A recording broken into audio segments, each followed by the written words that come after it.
El hombre que escribió esta carta se distinguió en su momento porque resaltó por su academia, sus estudios, su esfuerzo. Fue un perito en la ley judía. Se entiende que fue un hombre con hambre, con una búsqueda constante de respuestas, y todas las que tal vez tuvo y que afligían su alma, pues las halló en la ley, en la teología del Antiguo Testamento o en la interpretación de la Torá. Ese hombre, Saulo de Tarso, encuentra un estatus social también intelectual y religioso que le satisface hasta el momento en que Cristo le encuentra, hasta el momento en que Jesús le busca y le detiene en el camino.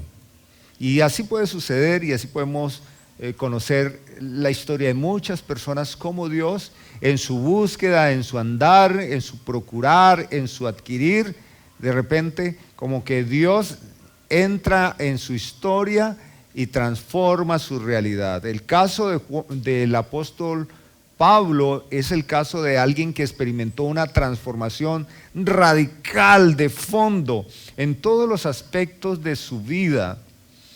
Fíjese lo que dice él a partir del versículo 28, Romanos capítulo 8, versículo 28.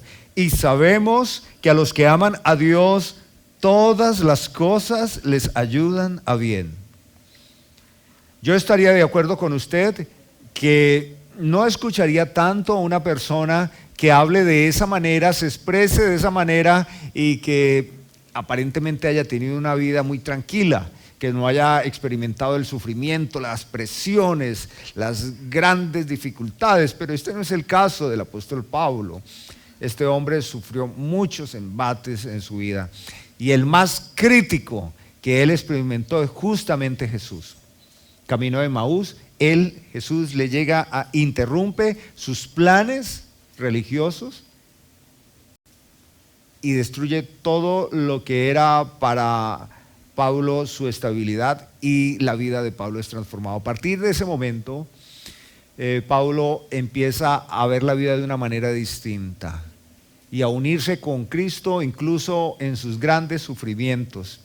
La mayoría de sus cartas las escribe en cárceles o bajo intensa persecución, en estado de debilidad física, en enfermedad.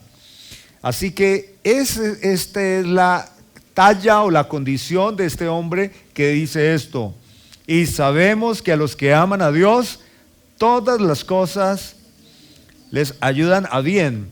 Yo creo que este texto usted lo ha podido escuchar a lo largo de su vida, pero hoy día en las redes sociales queda muy bonito en un póster para enviárselo a un amigo, a alguien, porque suena muy alentador. No te preocupes, eso que te está sucediendo es transitorio. Todas las cosas que nos suceden ayudan para bien. Sin embargo, es importante detallar que este texto no aplica para todas las personas en cualquier condición de su vida.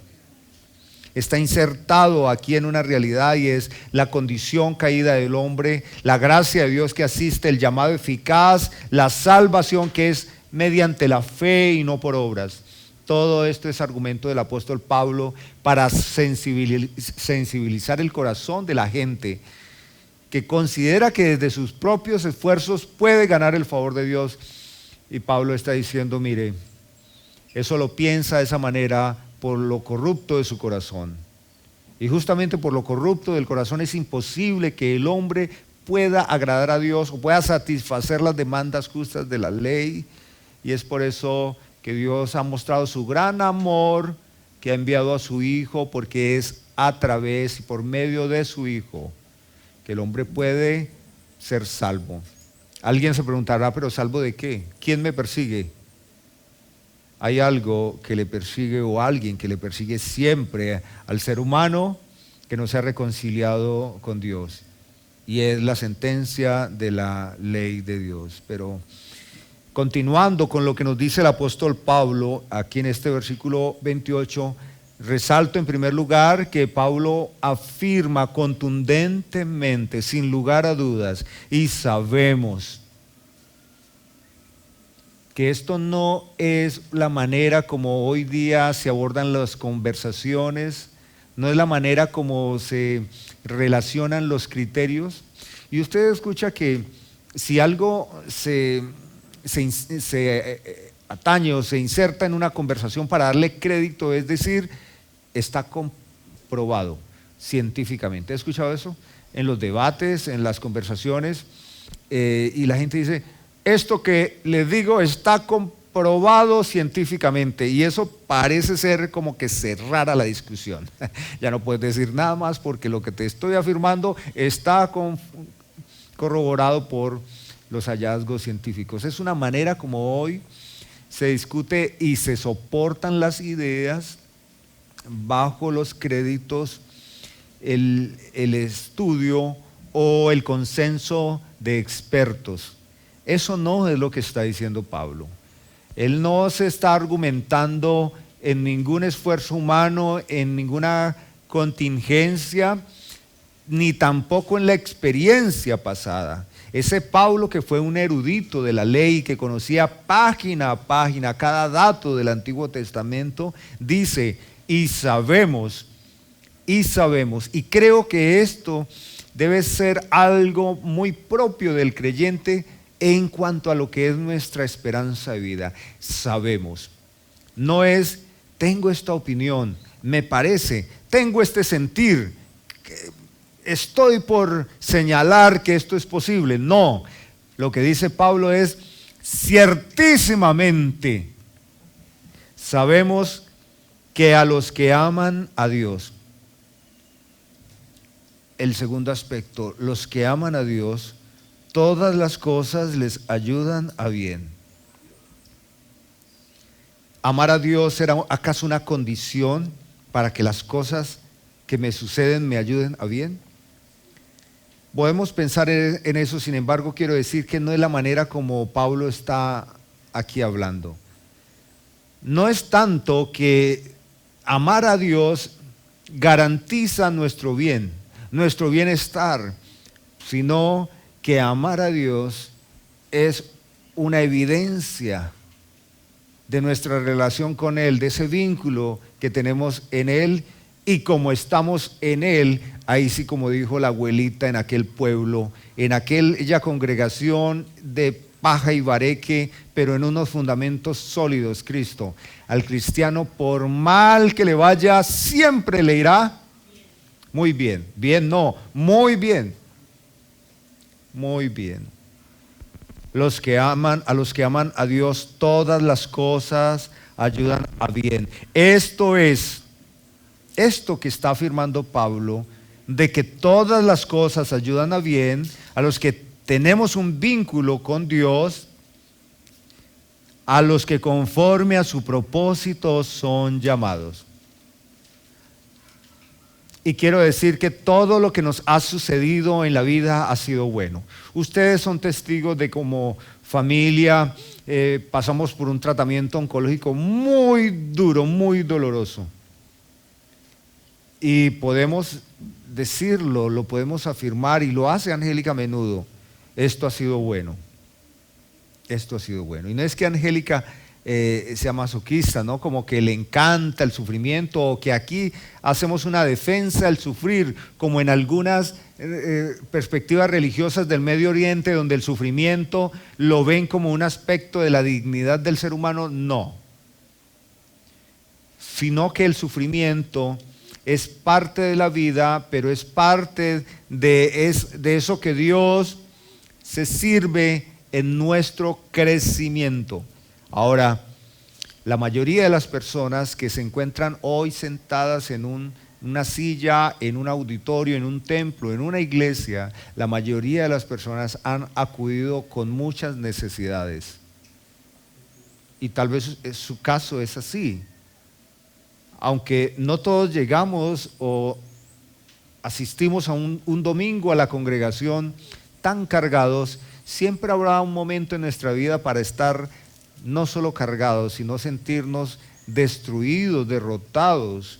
Y esto tiene que ver con que estamos bien, porque estamos en las manos del Señor. Como les decía hace un momento, el que afirmó esto es un hombre que fue pasado por el fuego. Él mismo usa esa ilustración del metal, del fuego que es pasado por un horno 7 veces calentado para separar la escoria, los sedimentos y purificar. Y no sucede como que se evapora o desaparece el oro.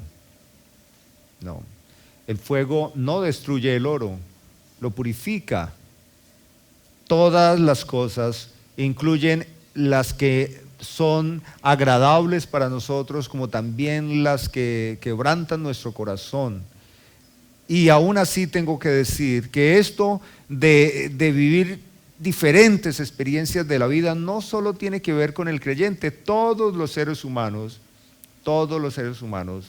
experimentamos el dolor, la soledad, la muerte, pérdidas unas y otras. Pero hay una situación que es distinta entre el incrédulo y aquel que está en los brazos del Padre. Es que al incrédulo las experiencias de pérdida, las experiencias de dolor le endurecen el corazón. Le producen amarguras, desprecio, frialdad frente a los demás.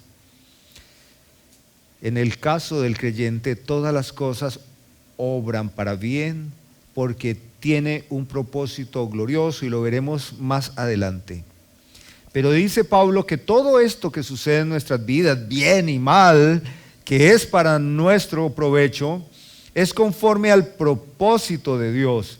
Y es el propósito así, Dios ha llamado.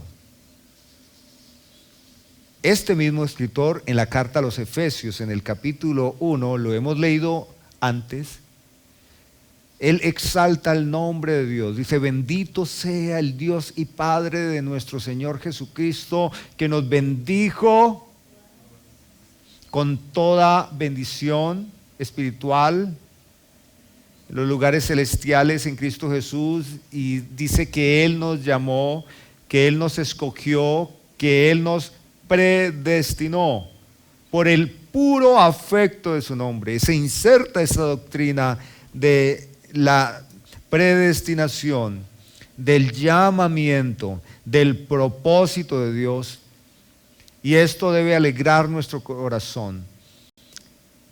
Habrá muchas cosas que no se van a resolver en nuestras vidas. No todo lo vamos a tener. Nadie tiene en la vida todo lo que quiere, y nosotros no vamos a tener aquí todo lo que queremos. Pero esto sí es cierto: hemos recibido de Dios algo que no se puede adquirir por ningún medio. Ningún medio humano puede mover el favor de Dios. La elección de Dios a las personas es algo que nace en su corazón, es fruto de su soberanía, de su profundo amor, de su sabiduría y de su justicia. Que Dios nos haya escogido desde antes de la fundación del mundo. Mire, yo pienso esto, padres de familia. Como padres, amamos tanto a nuestros hijos que podríamos darles un órgano. Si tuviésemos que hacer transfusión de sangre, o si nos pidiesen que les entregáramos un ojo, le daríamos un ojo a nuestros hijos. ¿Qué no haríamos por nuestros hijos?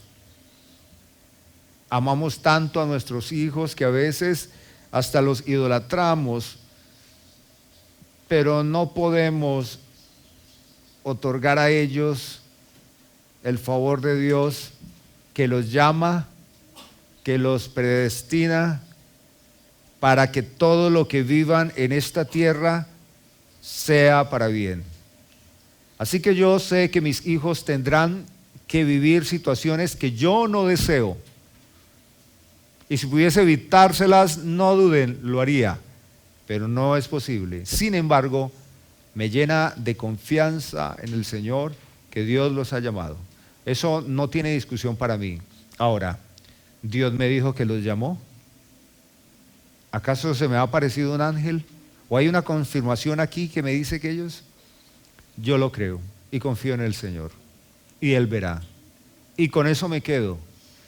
Que si Dios los ha escogido en su propósito eterno, ellos podrán vivir todo tipo de experiencias y se cumple en ellos. Y ellos podrán desde el fondo de su corazón, con lágrimas o con regocijo, hacer esta afirmación: sé que Dios, que me ama, que me ha unido en afecto con Él, hace que todas las cosas, las experiencias de mi vida contribuyen para mi bien, porque esto tiene que ver con sus propósitos en gloria. Así que cuando predicamos el Evangelio, cuando instamos a las personas que se acerquen sinceramente a Cristo, no solo estamos hablando de que Dios puede mejorar su calidad de vida, no solo eso, aunque Dios lo puede hacer en muchos casos. Es un reconocimiento de la soberanía de Dios y del poder que Él tiene para, desde la eternidad pasada, darle un destino futuro a nuestra vida que no se puede trastornar, no se puede desviar. Por eso, ¿cómo podemos entender la gracia del Señor? Pues así lo dice el profeta: nuevas son cada mañana sus misericordias. Cada mañana. Nuevas son cada mañana sus misericordias. ¿Qué es misericordia? O sea que la misericordia de Dios atraviesa mi corazón obstinado, oscuro, entenebrecido, inquieto, falaz. Esa es la misericordia de Dios. Dios darnos lo que no merecemos. Mi miseria. Dios atraviesa el corazón que está empañado por miseria. La misericordia.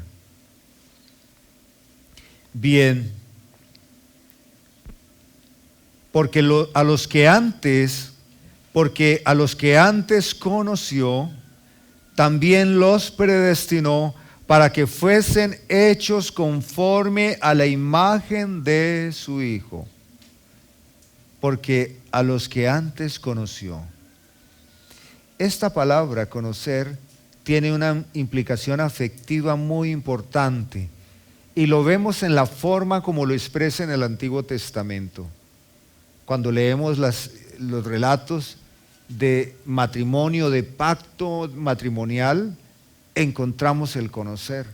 Por ejemplo, en Génesis capítulo 4, versículo 1, nos dice que conoció Adán a su esposa Eva, y entonces le nacieron hijos, Caín. Y así leemos en las Escrituras de esa manera: y conoció, haciendo referencia a cómo se da ese pacto de vida juntos, ese romance, ese afecto y esa vida íntima, conocer. Algunos han interpretado que Pablo está diciendo que la predestinación consiste en que Dios, que todo lo ve, en la eternidad pasada nos vio. Y frente a la masa de gente caída, al vernos, vio cierto brillo en nosotros, cierta belleza moral. Y dijo Dios: a bestia, este muchacho, esta señorita sí que me ha sorprendido, a esto lo voy a salvar. Como que Dios en algún momento se deslumbró y nos vio y dijo: no me esperaba, qué calidad de persona. Veo que me elegiría. Así que entonces lo voy a predestinar. Pero eso no coincide con las diferentes doctrinas en la salvación, ni mucho menos con la carta a los Romanos, donde lo que hemos visto es que Pablo reitera siempre la incapacidad moral del hombre. Y por lo tanto, la predestinación la explica Pablo en Efesios como un acto de Dios, de su afecto y para su gloria. Porque a los que antes conoció, puede leerlo usted así: Porque Dios a los que antes amó, un pacto de afecto, de redención, también los predestinó. Y ya lo dijimos, o lo he expresado, la predestinación es ese acto por medio del cual Dios en la eternidad pasada toma una decisión sobre el futuro eterno de los seres humanos. Predestinó. Y estamos seguros en Él. No solo nos conoció afectivamente, también nos predestinó. Pero fíjese el propósito central de la vida cristiana. ¿Cuál es el propósito de la vida cristiana? ¿Cómo entender la salvación y para qué la salvación? Pues en la vida que tenemos y en el contexto, sobre todo el actual en que vivimos, todo se mide por la satisfacción de los sentidos. Y la búsqueda constante y los esfuerzos de cada quien tiene que ver cómo disipamos el sufrimiento y cómo nos sentimos mejor. Así que algunas personas podrían pensar en la salvación como Dios librando a las personas de dificultades y garantizando siempre el bienestar. Y por esa interpretación, gente, después de asistir cierto tiempo a congregaciones, dice: no voy más. He pasado por esas iglesias, esos pastores hablan de que Dios produce el bien, he orado, he derramado 1000 lágrimas, he ayunado y Dios no ha querido resolver mi asunto. Yo no creo más en eso. Predicar el evangelio como el pacto de Dios de mejorar nuestra calidad de vida puede ser un error. Puede ser un error. Puede usted, y le dejo de tarea, lea la carta de Hebreos capítulo 11. Hablando de los héroes de la fe, dice que muchos de ellos dejaron constancia y testimonios como estos. Ganaron batallas imposibles. Derrotaron reinos hostiles. Bendijeron y fueron bendecidos de maneras admirables y tuvieron gran nombre. Pero de otros dice así, como un periódico amarillista, fueron aserrados en dos. Sus mujeres recogieron sus cuerpos ensangrentados y todos ellos héroes de la fe. Esto es una experiencia de la vida cristiana y sin embargo estos héroes de la fe, que su vida no fue divertida, glorificaron a Dios en el sufrimiento, así lo glorificaron. Y algo tiene que suceder en una situación como esa.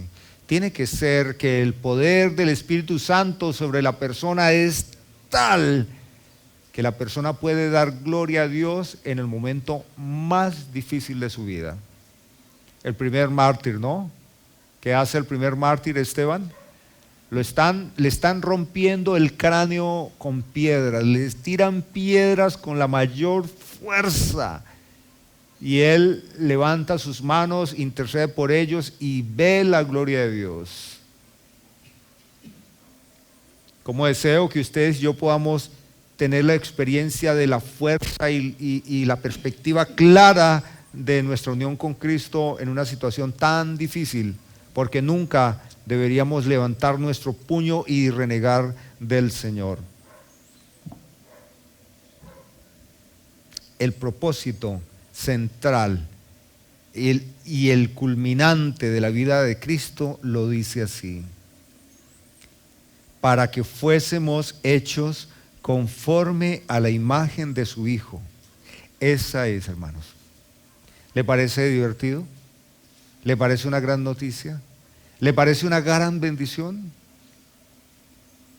¿Quién es Cristo para usted? ¿Qué relevancia ocupa la persona de Cristo en su vida? Porque yo digo una cosa. Por lo general, cuando uno es un adolescente, uno tiene una referencia.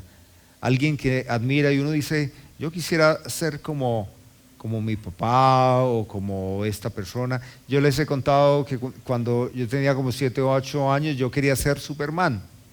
Ese era el dibujo animado con el que yo imaginaba volando y bueno. Pero creo que en cada estadio de la vida podemos tener un referente. Y yo pienso que el creyente debe tener un referente para su vida y es Cristo. Porque Cristo es el propósito de Dios en la vida del hombre. Cuando hemos hablado de la glorificación, lo que eso quiere decir es que llegará un momento en que el Señor Jesucristo vendrá por su iglesia, por usted y por mí. Lo corruptible, lo pecaminoso, lo viciado de nuestra carne será destruido y tendremos un cuerpo así, glorificado, y seremos semejantes a Jesucristo. No estaremos lidiando con debilidades ni nada de esas cosas. El propósito de toda la vida cristiana y de nuestra santificación es ser a la imagen de Jesucristo. Ese es, quiero que no lo olvide, hermanos. Y alguien puede preguntarse cómo es los cielos nuevos, cómo es la tierra nueva. ¿Qué haremos en una eternidad? ¿Qué es lo que vamos a hacer? Porque siempre estamos pensando, ¿y qué vamos a hacer mañana? ¿Y cómo será divertido? ¿Y cuáles serán las vacaciones? Porque vivimos en una condición de vida donde nada satisface, donde todo cansa y pensamos hacia adelante. ¿Cómo será la eternidad con Dios? Un cielo nuevo y una nueva tierra, pero ¿qué vamos a hacer? Ahora no nos vamos a casar, no nos vamos a dar en casamiento, no nos vamos a enamorar y entonces eso se ve como bastante aburrido. ¿Qué piensan ustedes? ¿Aburrido, sí o no? Lo que sucede es que no conocemos al Divino Maestro como Él es. Los discípulos tuvieron la oportunidad de estar algunos años con Él, ser formados por Él. Y sin embargo, ellos no conocieron tanto de Jesús como cuando le vieron resucitado. Así que, hermanos, quiero decirles que la propuesta de vida eterna para el creyente está en Jesucristo y ser como Él, para que Él sea el primogénito entre muchos hermanos, primogénito. Este es otro término que tiene su comprensión en el Antiguo Testamento. Recuerda que en el Antiguo Testamento a un padre de familia le nacían varios hijos, pero era el primero el que recibiría la herencia y que recibiría la autoridad y mando, y él sería la persona que representaría, digamos que la figura paterna, el primogénito. A él se le daban las bendiciones. Jesucristo viene siendo entonces el primogénito, nuestro hermano mayor, digno de toda honra, de toda exaltación por parte de nosotros, para que Él sea el primogénito entre muchos hermanos, que dentro de esos muchos hermanos esté usted. Asegúrese que esté usted.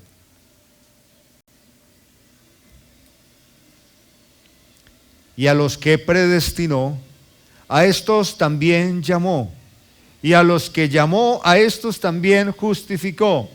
Y a los que justificó, a estos también glorificó. Cada uno de esos términos de soteriología los hemos visto en la clase de los miércoles, no se las pierda. Todos estos términos no son simple miscelánea, no es como que está enfatizando Pablo ahí con muchas palabras. No, hermanos, son términos forenses, son términos especiales para hablar de la gracia de Dios en nuestra salvación. La salvación es el regalo más grande que el ser humano puede recibir. Y si no experimenta la salvación, es la peor derrota que una persona puede experimentar, porque es eterna, hermanos. Pero fíjese que el apóstol Pablo está hablando en tiempo pasado. ¿Sí lo nota usted? A los que predestinó de antemano, a estos también llamó de antemano, a los que llamó a estos también justificó de antemano, y a los que justificó a estos también glorificó. ¿Cómo Pablo está hablando de esa manera? Si un creyente, pues sí, en el pasado o en la eternidad pasada para nosotros, porque Dios no está en tiempo, Dios predestinó, Dios eligió eficazmente, pero glorificó. Debemos recordar que la glorificación del creyente se da cuando el Señor Jesucristo venga por nosotros, su segunda venida. No se da antes, porque la glorificación es la consumación de todas las promesas en la redención. Un nuevo cielo, una nueva tierra y también una nueva vida. ¿Y por qué él habla en tiempo pasado? Lo que vemos aquí es a Pablo contemplando el plan redentor de Dios, contemplando las determinaciones de Dios y su perfecto cumplimiento. Pablo está afirmando lo que está sucediendo en el pueblo de Dios como si ya hubiese sucedido. Es un acto de fe, de confianza. Es la certeza que describe sus primeras palabras, como lo dijo, y sabemos. No encontramos un Pablo titubeante, no encontramos a un Pablo que está en una búsqueda de certeza en cuanto a su relación y salvación. Ese era el Saulo de Tarso, que pasó toda su vida. Cuando usted conoce a una persona con hambre de respuestas, esa persona está leyendo, está explorando, está buscando.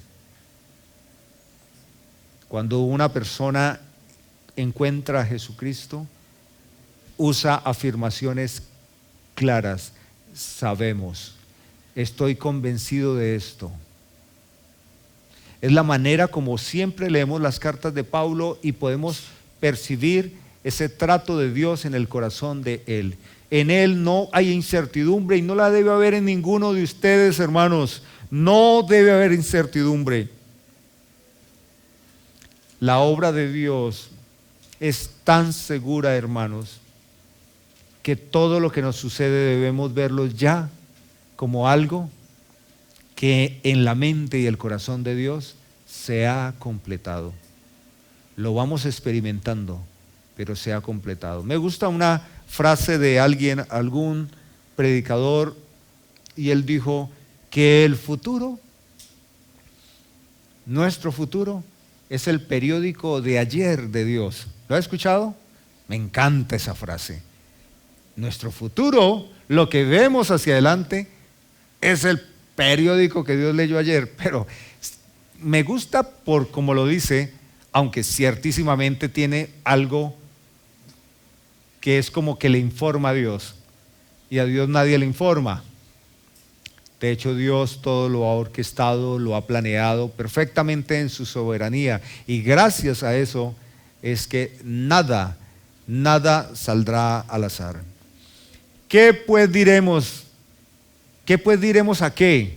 A que todas las cosas que vamos viviendo nos ayuda a bien. Y quiero que hagamos por 20 segundos un ejercicio. Cierre sus ojos y piense en la mayor de sus dificultades o de sus temores. Lo que usted dice, esto si se soluciona en mi vida, ya me puedo morir. Piense en eso, en esa preocupación, en esto.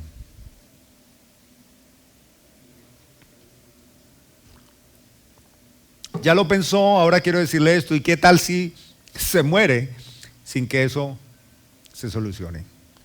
Pienso que una madre se preocupa por sus hijos y ese puede ser su mayor ansiedad. Pienso que un padre responsable se puede preocupar por la economía, por cuidar su hogar, por la seguridad. Pienso que los hijos pueden preocuparse por su proyecto de vida, sus estudios y demás.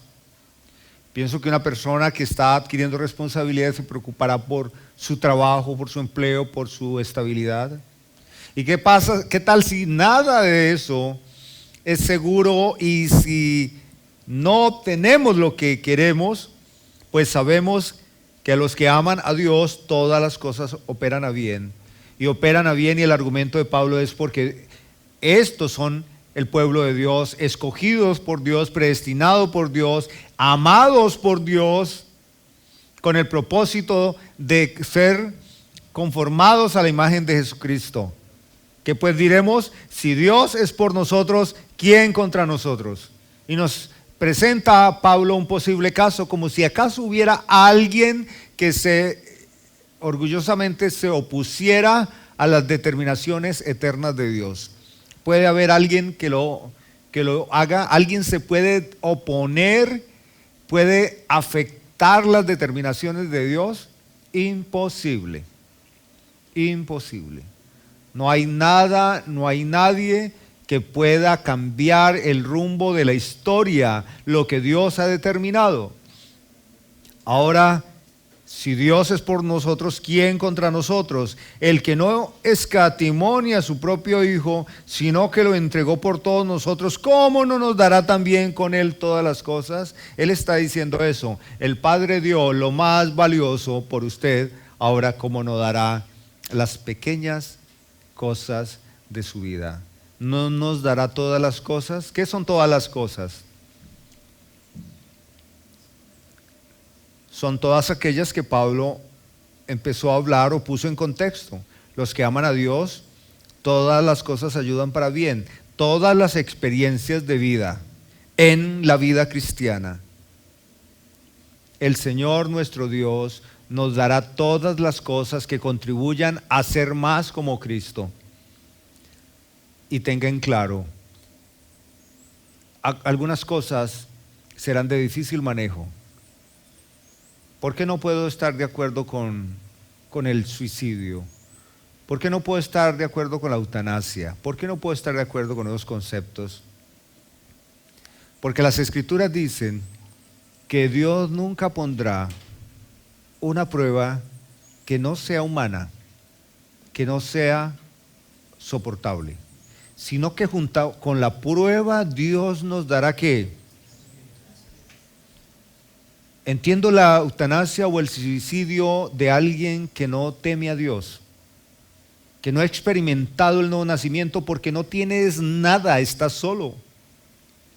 Pero si alguien ha nacido de nuevo, el Espíritu Santo habita permanentemente en él o en ella. ¿Y esto qué implica?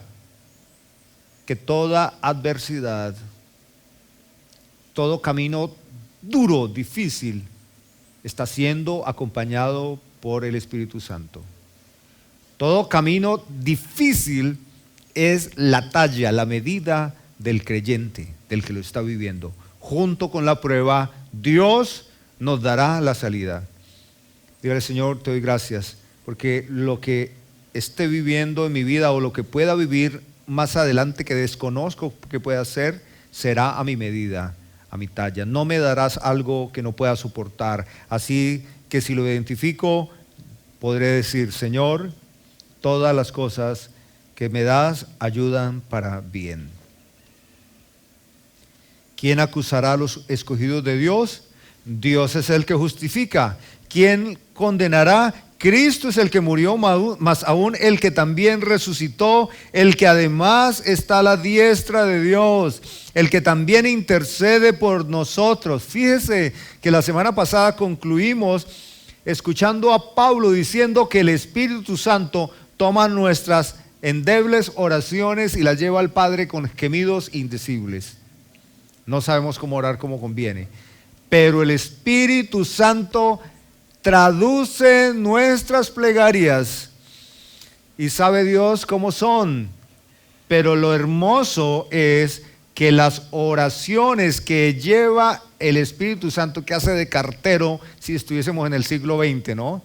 El cartero que llevaba El Espíritu Santo lleva nuestras plegarias al Padre de manera que son claras, son conforme al corazón de Dios y Dios obra en nosotros. Ahora aquí hemos encontrado otra noticia, que Jesucristo también intercede por nosotros.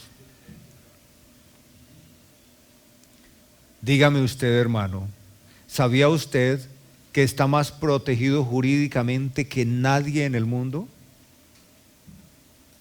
No existe un individuo en esta tierra que tenga una firma de abogados que pueda defenderle de manera tan efectiva como lo hace el Espíritu Santo y lo hace Jesucristo. Dice el discípulo amado: hijitos, no pequéis. Pero si alguno de vosotros hubiese pecado, abogado tendréis para con el Padre, a Jesús el justo.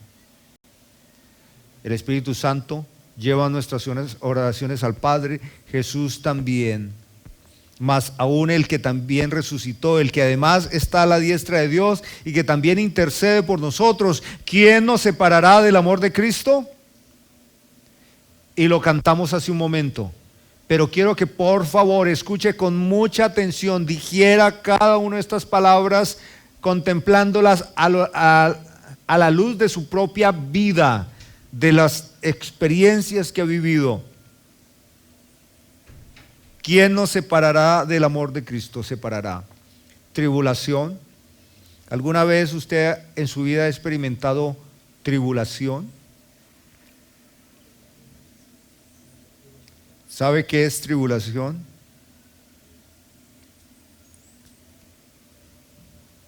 Tribulación no es solo sentirme aburrido o cansado.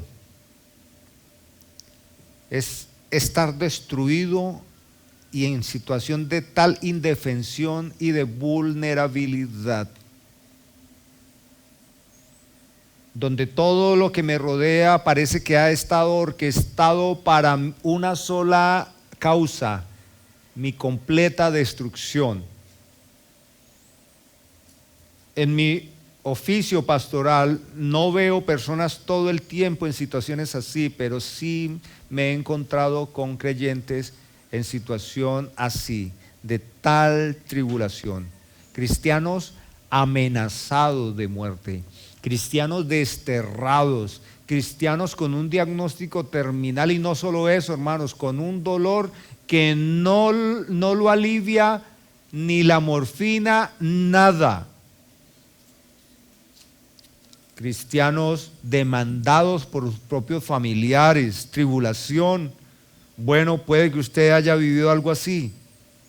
¿Quién nos podrá separar del amor de Cristo? Tribulación o angustia o persecución o hambre o desnudez o peligro o espada. Y él, Pablo, no va a decir está científicamente comprobado.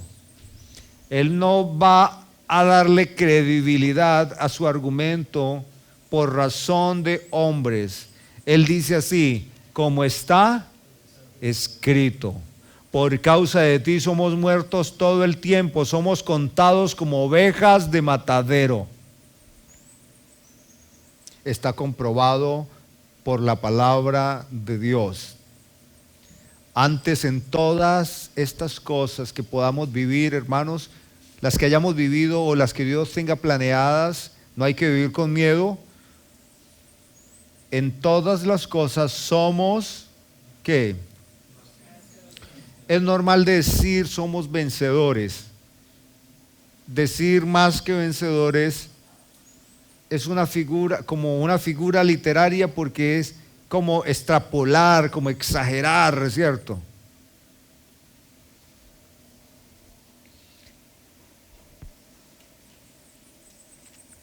Siempre me acuerdo de esta forma de Pablo expresar. Cuando mi hija Grace era una bebé, le poníamos un programa de recetas, y eran recetas muy, muy ricas para niños, pero creo que se llamaba asquerosamente delicioso, las recetas. O eso no, como que...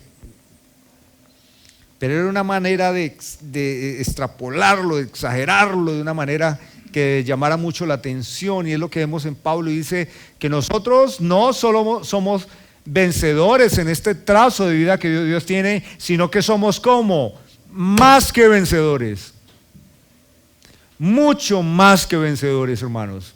Esto es verdad, hermanos, pero somos más que vencedores, no porque la hayamos hecho, no porque lo hayamos pensado bien, porque hayamos calculado el siguiente paso, porque seamos tan empáticos o resilientes.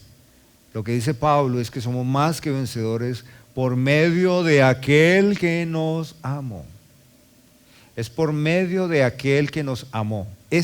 Aquel que nos amó, conéctelo cuando dice nos conoció. Por lo cual estoy seguro de que ni la muerte, ni la vida, ni ángeles, ni principados, ni potestades, ni lo presente, ni lo porvenir, ni lo alto, ni lo profundo. Pablo está diciendo, ¿qué quieres pensar? ¿Qué límite quieres hallar? ¿Qué dificultad encuentras? Derribo toda posibilidad que alterque con Dios o que te ponga en riesgo. No hay posibilidad. Ni potestades, ni lo presente, ni lo porvenir, ni lo alto, ni lo profundo, ni ninguna otra cosa creada nos podrá separar del amor de Dios, que es, por supuesto, siempre en Cristo Jesús. Pero Él termina así: Señor nuestro. Porque esta buena noticia de nuestro peregrinaje tiene que ver con Cristo, si Cristo es nuestro Señor. La mayoría de las personas quieren el bien. Muchas personas dicen, yo busco a Dios, yo creo en Dios. Otras dicen, no creo en nadie, pero pocas personas reconocen a Jesús como su Señor. Y el tema es este, hermanos. Un aspecto muy importante que describe un verdadero cristiano es que es discípulo. Ahora, como que todos quieren ser apóstoles, pero es discípulos. Jesús dijo, ustedes son mis amigos si hacen lo que yo les digo. ¿Eso qué es? Sus discípulos.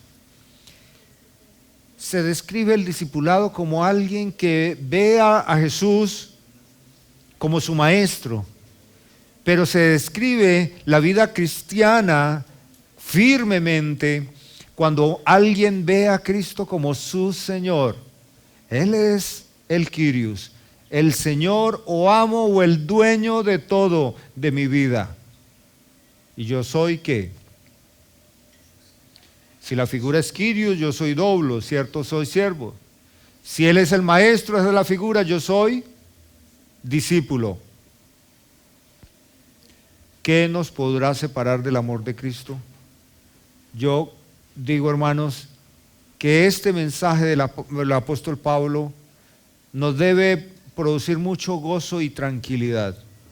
En un tiempo donde la gente tiene mucha ansiedad, donde vemos en los medios de comunicación todos los días amenazas por todos lados. Me desperté hoy muy temprano y prendí mi teléfono y claro, la noticia de una es ahí. Y dice, esto no es Gaza. Y presentan un atentado gravísimo, gravísimo. Destruyeron toda una base de policía, gravísimo, aquí en nuestro país. Pero eso se ve un bombardeo tremendo. Todo señalando como que vamos de mal en peor. ¿Eso es así? Efectivamente es así. Las Escrituras dicen que los malos van justamente así, de mal en peor, engañando y siendo engañados. Pero, hermanos, que eso suceda al hombre que anda sin Dios, pues él ya está condenado. Pero usted que ha escuchado el Evangelio y que sabe que el Evangelio es el llamado amoroso de Dios a su alma necesitada, y que si usted está en Cristo, todo lo que le pueda suceder está bien, usted va a vivir los años de vida que Dios le dé con toda tranquilidad. Con tranquilidad. Señor, te agradezco por todo lo que ha sucedido en mi vida y todo lo que tengas planeado. Y quiero decirte, solo dame el gozo permanente en medio de las aflicciones, porque hoy reconozco que efectivamente todas las cosas que me suceden están obrando para que yo sea cada vez más a la semejanza de Cristo. Amén. Precioso Padre, en esta mañana te alabamos. Yo pienso que nos vamos quedando escasos en palabras y repetimos palabras para exaltarte, Señor, para agradecerte. He vivido momentos de mi vida de angustia. He vivido momentos de mucho quebranto, no todos los días ni todos los años, pero he tenido mis momentos, Señor. Y estoy seguro que mis hermanos, las personas que están aquí escuchando, también han tenido sus momentos. No sabemos cómo será mañana, pero hoy por tu palabra sabemos que seremos más que vencedores. Gracias, Dios, por hablarnos y recordarnos que nunca hemos estado solos, no lo estamos y no lo estaremos, y que cada aflicción hará que nuestro rostro se ilumine un poquito más al brillo tierno, bondadoso, amoroso de tu Hijo Jesucristo. Tú seas glorificado por siempre, Padre. Amén.